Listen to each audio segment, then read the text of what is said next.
अल्लाह अकबर। आज साइंस की मौत वाकई हो गई बेटा। 5:32, यानी कि फ़जर की अजान का टाइम हो गया। अजानें शुरू हो जाएंगी। चांद अब तक गायब नहीं हुआ है। ये तो ला इलाहा इल्लल्लाह सीरीज़, मोहम्मद रसूलुल्लाह सीरीज़ और लेजेंड ऑफ अल्लाह सीरीज़, तीनों को अगर एक तरफ रखा जाए तो आज साइंस की मौत में वाकई साइंस की मौत हो गई है। क्यों? हाँ, अल्लाह अकबर। लो, फजर की अजान हो गई और चांद अभी तक अब चांद अब तक गया ही नहीं है। हवा के बीच में अभी तक नीचे भी नहीं गया है। सबूत, साइंस की मौत का सबूत। अल्लाह अकबर।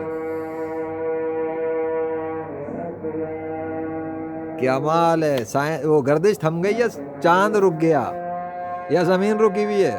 अल्लाह अकबर। साइंस की मौत हो गई भाई।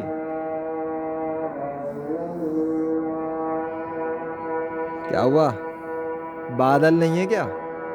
बादल भी डीएक्टिवेट हुए हुए हैं, चांद अकेला है, अजानें हो रही हैं, फजर का टाइम है। आय हाय हाय हाय। ऊपर सितारा भी शायद हाँ। चलो जरा अजान होने दो।